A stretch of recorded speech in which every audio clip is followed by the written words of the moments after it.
Hey everybody, it's Johnny from IDP Plus. On this episode, we are going to talk Week 11 offensive waiver wire. So we're going to look at the quarterback position, the running back position, wide receiver, and finally tight end.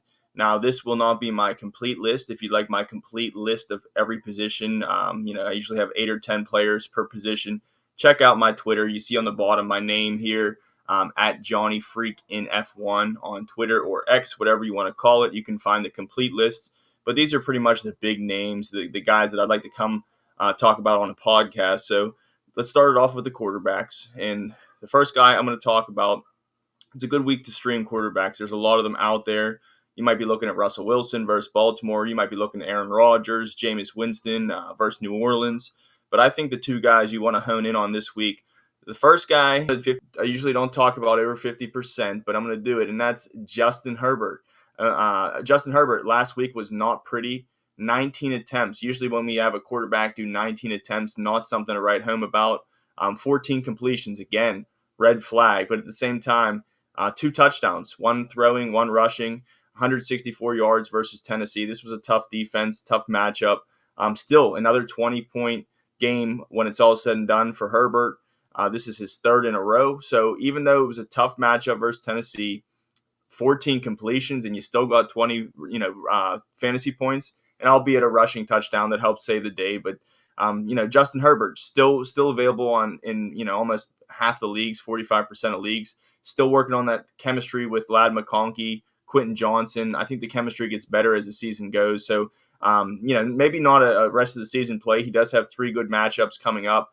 The one you're worried about, Week 11, is versus Cincinnati, which I predict to be a shootout. So I think this is a really good time, 3-4 weeks, specifically 1 week, to roster Justin Herbert, and I think he's going to pay off for your fantasy team. Let's hope to make it 4 straight games with 20 or more points. So Justin Herbert, a good stream there at quarterback. My next guy I want to talk about is Bo Nix, only owned in 33% of Yahoo leagues. Last week, he was 22 of 30 with 2 touchdowns, no interceptions. In the toughest matchup he may face this year versus Kansas City in division, great defense, worst matchup he could get. But guess what? 2 out of the last 3 games, Week 10, he did it over 20 completions. So he's done that 3 times already, twice out of the last 3 games. So it's kind of trending up for Bo Nix. 5 passing touchdowns over the last 3 games with a rushing touchdown. He almost posted 20 points against Kansas City's defense this past week. This week, he gets a great top 10 matchup versus Atlanta. I expect him to post well over 20, maybe 23, 25 fantasy points for you this week. So I think in a week where you have a lot of options at the quarterback to stream, I think Justin Herbert or Bo Nix is going to be your best bet here for Week 11. Moving over to the running backs, the premium pickup of the week, I think, this far. Hopefully you stashed him. I talked about him before, but really a week in general for running backs here in Week 11. But number 1 guy, I'm going to roll out Audric Estime, only owned in 5% Yahoo leagues. He had his largest workload of the season, 14 carries for 53 yards versus Kansas City. Again, one of the toughest matchups you can get as a running back. He's a rookie. We heard a lot about Sean Payton saying that he was going to garner more snaps. Javonte Williams was a little bit inefficient as of recent. McLaughlin is also there. Guess what? Those guys had 3 touches combined. Jaleel McLaughlin, 2 carries, while Javonte only had 1. So right now, Sean Payton, what he said has come to be true. Audric Estime has gotten the lion's share of carries here, and really that's my point I'm making with this Audric Estime pick. I'm not saying he's going to have 20 points. I understand if you want to sit and wait before you roll him out there in your starting lineup, but we are in Week 11, and it is very rare when you can find a leading running back on their team on waivers. And I think that's the case here. I think Javonte Williams has worn out his welcome long ago. Showed a little bit of glimpses, but he kind of dwindled again. And Audric Estime, these rookies are hungry, man, and I think he's in the right time, right place. He's got a rookie quarterback in Bo Nix, and I think that they're really trying to flip the switch, change the pace there in Denver. And I think these 2 rookies, Bo Nix and Audric Estime, really can help that. And I think they've done the part so far. They passed a tough test in Kansas City, so he's my number 1 running back this week. He does have a tough matchup Week 11 versus Atlanta. But again, you can't find a tougher matchup than he just had in Week 10, where he rushed 14 times for 53 yards. Not a PPR guy, not really getting receptions. So in non-PPR leagues has substantial more value. Maybe he gets a touchdown, goal line touchdown, or can pop a big gain. We'll see. But Audric Estime at least deserves to be owned, and especially in deeper leagues. So my number 2 guy, if it's not Audric Estime, it's going to be Tyjae Spears, owned in 46% of Yahoo leagues. So he just makes the cusp here that I can talk about him. And I've been tweeting about Tyjae Spears for a while now, just to make sure he's owned. He is we'll call him a premier RB2, but not many of these RB2s have standalone value that a guy like Tyjae Spears does have. And in Tennessee's offense, I know he's the number 2 there behind Pollard. Pollard's been a little banged up. Week 10, this past week, Tyjae Spears comes back from injury, 7 rushes for 47 yards, almost averaging 7 yards a carry. That'll do. 3 catches for only 4 yards versus the Chargers. But I tell you what, I said it before the season, I'll say it again, Tyjae Spears has looked and looks explosive in that running back position. So I think, again, he's a handcuff, but he has some standalone, especially PPR value. You're talking about guys like Tyler Algier, Trey Benson. He's, maybe a little bit ahead of, if not even with those guys, because of the standalone value. He does get touches. He does get catches. So this is probably a guy you're looking at 6 to 10 points.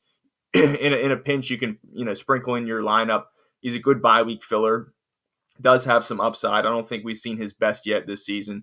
So there's going to be a couple spike games there. So, he missed a couple games and maybe he's out there, only owned in 46% of leagues. And he does have a tough Week 11 matchup versus Minnesota. So he might not be somebody you have to spend a, waiver on, or at least that other guys aren't spending waivers on. So you have a better chance to get him.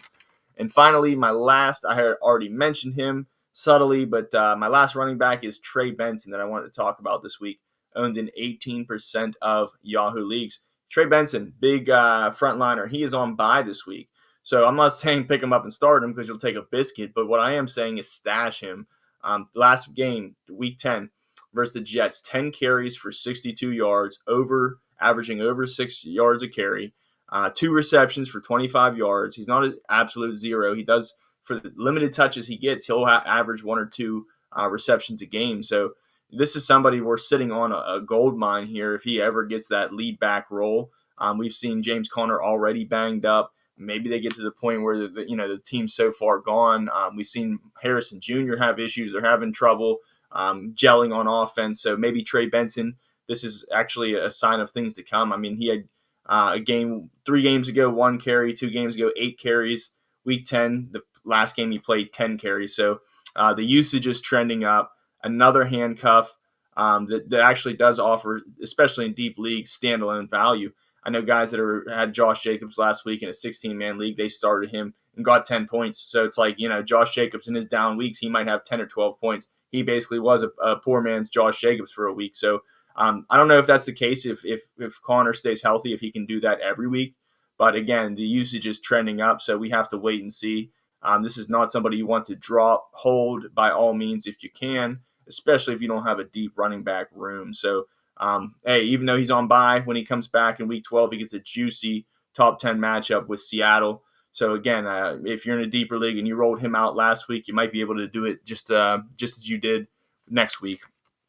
Before we move into our waiver wire wide receivers, I wanted to mention right now at IDP Plus, if you are not a subscriber, you can get your subscription right now for 20% off when you go to our website, idpplus.com, and you type in /memberships.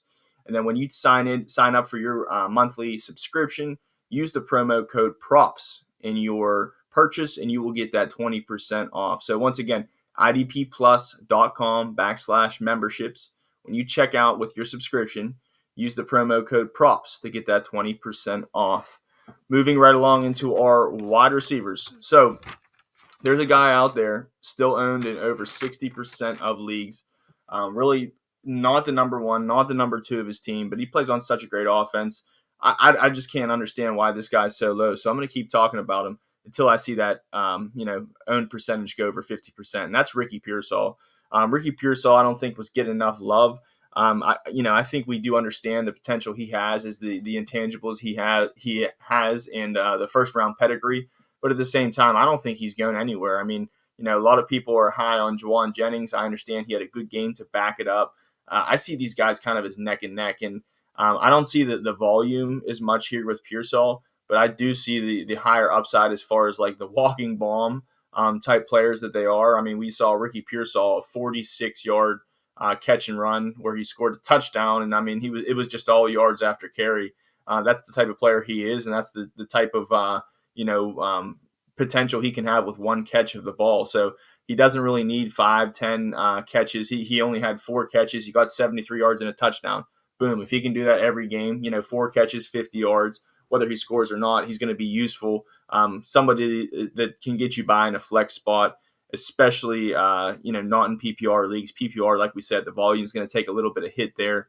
But the potential is always there. So even with Christian McCaffrey back, even with Juwan Jennings, Deebo Samuel, George Kittle, I still think 38% owned is too low for Pearsall. Keep in mind, reports are earlier in the week that George Kittle's hamstring seems to have flared up in the game, seems to have bothered him. Whether he misses week 11 is, to be determined at this point. So a lot of question marks there.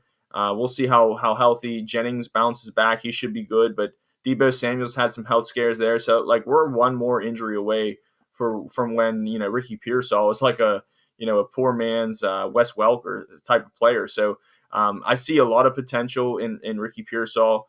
We're just one potential injury away from him being a solid wide receiver too. So big play upside is already there, even in a limited role. I think time is on his side. I think Ricky Pearsall has way better days ahead, and he's doing well right now. So Ricky Pearsall definitely deserves to be picked up. He's got a usable Week 11 matchup versus Seattle. That's top 10, so that'll do.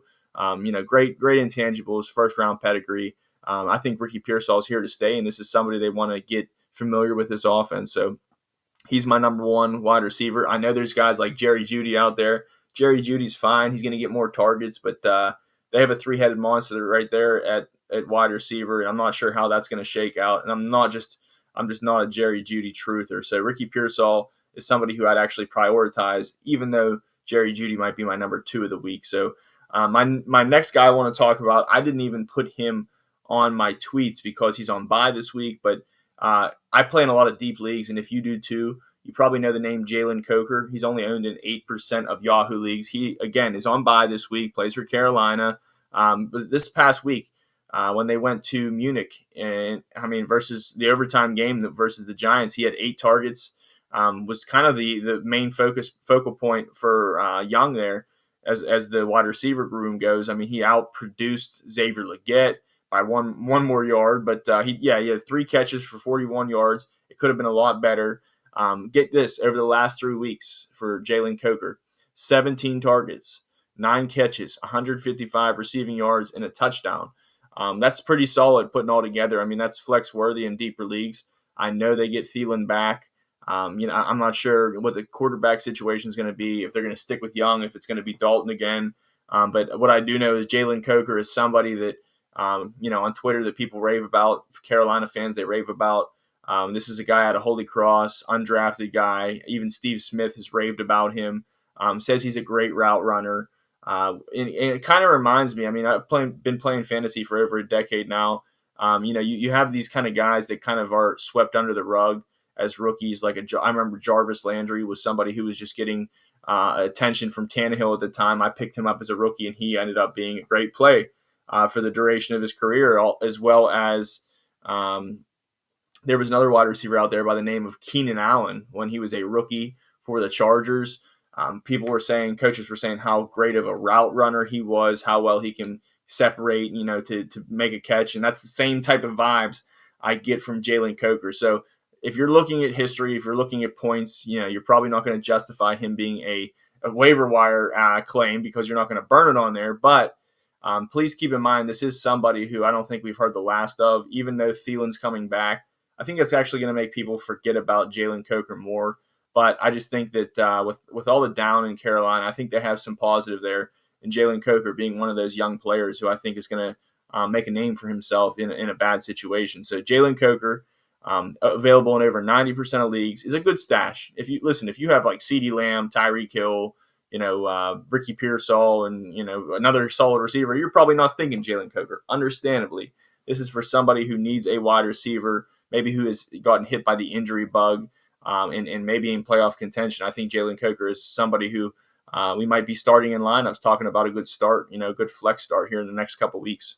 So that is my wide receivers, and I'm going to finish it off with 2 tight ends here. My number 1 tight end for the week, probably nothing crazy, no hot takes. It's just Jonnu Smith, owned at 26% of Yahoo leagues. Jonnu Smith, man, if you watch the game versus the Rams, he had that great catch and run, got stopped at the 1. Had he not been stopped at the 1, he got into the end zone. He would probably be having to use a waiver claim for him. You might be able to get him for free. It's not somebody that a lot of people think will have some staying power, myself included. I don't think he's going to be, a top tight end, somebody we're talking about when it's playoffs and, top 12 tight end. I don't think that's the case. But right now, what we're seeing is Tyreek Hill wasn't targeted, wasn't very involved in the game, left with a neck injury off a celebration off a touchdown. I mean, Jalen Waddle, besides a couple, big plays he had, over 30-yard catch, wasn't much to write home about. This is 3 catches for Jalen Waddle, 3 catches for Jonnu Smith, which actually tied, those 2 tied for the lead. So it was a sloppy game. 45 yards, is decent. That's the type of player you're going to have to accept with Jonnu. He's not going to be a 18 to 20 point scorer for you. He's going to be 3 or 4 catches, 45 yards. If you can take the 7 or 8 points and move on and win with the rest of your lineup, then he's a good play for you. So Jonnu Smith, another caveat about him, he gets a top 5 matchup this week versus Las Vegas. Another reason why I'm backing him for Week 11. And on top of that, he's had 16 targets in the last 3 games. So again, coming back to the offense is out of whack. Really, I mean, Mostert's not even running the ball, didn't even get touches. Like, this is just an unprecedented time in Miami. But one thing that seems to be clicking to us since he came off that concussion is him and Jonnu Smith being able to click. So if it was a bad matchup, I'm probably not, sticking my neck out for Jonnu Smith and talking about him on here. But again, top 5 matchup versus Vegas this week. If you have nothing going at tight end, you might have somebody who's on a bye. We have 4 teams on bye. That's the Giants, Panthers, Cardinals, and Bucks. If you have Trey McBride, if you have Cade Otton, Jonnu Smith may just be your guy. And next guy I'm going to talk about is not going to help you this week, but I think just as such a weak tight end group we have talking about waivers in Week 11, I think Theo Johnson deserves to get some love here. Owned in over 90% of Yahoo leagues. Again, he is on bye. He's someone that you don't need to use a waiver wire claim for, but when he passes into free agency, I think this is somebody who you might just want to pick up. 4 catches on 6 targets, Week 10, 37 receiving yards versus Carolina. This is his 5 out of 6 of his last games has he had 3 catches, over 3 catches, and over 30 yards. So this is, again, not going to break the bank, not having top 10 upside, top 5 upside. This is somebody who's going to get you 7 or 8 points when they return, next week because they're on bye. So I think Theo Johnson, and this is just a young player. We look at the offense in New York. They really don't have much consistent options. Malik Neighbors had a down week this week. I mean, Wan'Dale Robinson's been up and down. It seems to be like a revolving door. But one thing seems to be pretty consistent, and that's Theo Johnson getting some looks here later in the season. So 16 targets over the last 3 games, just like Jonnu Smith. Plus 6 targets the last 2 matchups. Week 10 and Week 9, he both had 6 targets. So, again, this is a poor year for tight ends. You might be looking this deep. I mean, you might be in a 16, 18-man league where Theo Johnson could be a flex starter, or you might have somebody coming up on bye. Don't be afraid to throw that dart. I think this is the 3 catches and 30 yards is a good barometer for Theo Johnson. I think 6 to 7 points is what you can kind of bank on. I don't think he has his absolute 0 floor at this point, so which makes him a little bit more enticing. Some tight ends, you can get some upside, but they have a zero floor. And I think Theo Johnson has earned himself some love in this offense. And with all the rumblings about a quarterback change, whether they do or not, I think Theo Johnson's kind of here to stay, at least for this year. So hopefully this for Theo Johnson, they stay with Daniel Jones. He seems to have some chemistry with him. But if that's the case and those two stay in the starting lineup, I think Theo Johnson could be a viable tight end streamer down the line for you with some upside. So thank you to all those people viewing, listening, and watching. For the full list, if you'd like my full list, I also do IDP pickups, defensive linemen, linebackers, defensive backs, usually 12 or 14 names, some shallow names, some deep names. Check me out on Twitter at JohnnyFreakInF1. I also do a waiver wire. I also do IDP rankings with a co-host, Steve. So check out for that video later in the week. And you'll see a lot of me on IDP Plus community on the IDP Plus network. And make sure if you are not subscribed, you go ahead after this video. If you like what I said, go ahead and subscribe to IDP Plus at idpplus.com. Until next time, thank you for listening. You have a great evening and best of luck in your Week 11 matchups. Thank you for watching the IDP Plus YouTube network. If you enjoyed this video, give it a thumbs up and don't forget to subscribe to our channel. Be sure to tap the bell icon to get notified whenever we upload new content.